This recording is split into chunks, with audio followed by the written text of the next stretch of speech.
فرماتے ہیں میں اندر داخل ہوا, سلام لیے, کونے میں نے وہ رومال رکھ دیا اور میں نے آواز دی کہ بھلی مانس کہاں ہو؟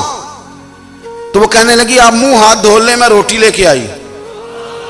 میں نے کہا روٹی کہاں سے آ گئی؟ یہاں تو کئی دنوں کے فاقے ہیں, تو کئی دنوں کی غربت ہے, یہاں تو اس گھر میں تو فقیری ہے. فرماتے ہیں کہ وہ روٹی لے کے آئی اور اس وقت کی جو موجودہ نعمتیں تھیں, سمجھ لیں سلاد, اچار, ہر چیز ساتھ لائی. میں نے کہا کہ بچے کہاں گئے؟ کہنے لگی وہ کھانا کھا کے کھیلنے گئے, آپ کھانا کھا لیں آ جاتے. کھانا اس نے چن دیا. میں نے حیرت انگیز لہجے میں ساری نعمتیں اپنے دسترخوان پہ دیکھ کر کے بیوی سے پوچھا یہ کہاں سے آیا کھانا؟ بچوں کو تو نے کہاں سے کھانا کھلایا؟ یہ سارا کچھ کیسا ہے؟ تو کہنے لگی پتہ نہیں آج آپ کس کریم کی مزدوری کرنے چلے گئے تھے, پتہ نہیں کس کریم کی. میرے گھر میں تو اتنی نعمتیں آئی ہیں کہ مجھ سے سنبھالی نہیں جا رہی, اتنا اناج ہے, اتنا گندم ہے, کس کریم کے دروازے آج چلے گئے تھے؟ یہ کہتے کہتے وہ اٹھی اور اٹھ کر کے کہنے لگی پہلے بڑا کچھ آیا تھا, اب کیا لے آئے ہو؟ اور جا کر کے نا اس نے وہ ریت والا رومال کھولا.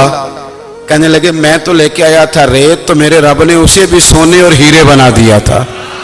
جب آپ کی توجہ اللہ کی جانب, میرے نبی پاک صلی اللہ تعالی علیہ وسلم نے فرمایا ہر چیز اپنے رب سے مانگ, ہر چیز مانگ, ہر چیز مانگ. یا رسول اللہ کیا کچھ؟ میرے محبوب نے فرمایا تیرے گھر میں نمک بھی ختم ہو جائے تو وہ بھی اپنے رب سے مانگا کر.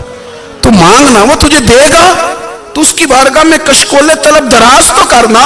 اور ترمذی شریف میں عجیب لفظ ہے, رسول کائنات نے فرمایا, رب کریم فرماتا ہے جب میرا بندہ ہاتھ اٹھاتا ہے نا تو مجھے حیا آتی ہے کہ میں خالی کیسے لوٹا دوں اس کے. اتنے بڑے بادشاہ کی بارگاہ میں, او بھائی لوگوں سے عزتیں تلاش کرتے ہو تو وہ کیا تمہیں عزت دیں گے؟ وہ تو کل اچھا کہتے ہیں پرسوں برا کہنے لگ جاتے ہیں. لوگوں کے سامنے گڈ بک میں آنا چاہو گے تو وہ تو سویرے تمہارے بارے میں کچھ کہیں گے, شام کچھ اور کہیں گے. اپنی روحانی زندگی آباد کریں, اپنے مسلح کو وقت دیں, اور دنیا سے چھپ کر, اس موبائل کو بند کر کے, اور اپنے آپ سے بھی چھپ کے اور تنہا ہو کے, چھپا کے سارا کچھ اپنے آنسو اپنے رب کی بارگاہ میں پیش کریں, اس کے حضور حاضری دیں.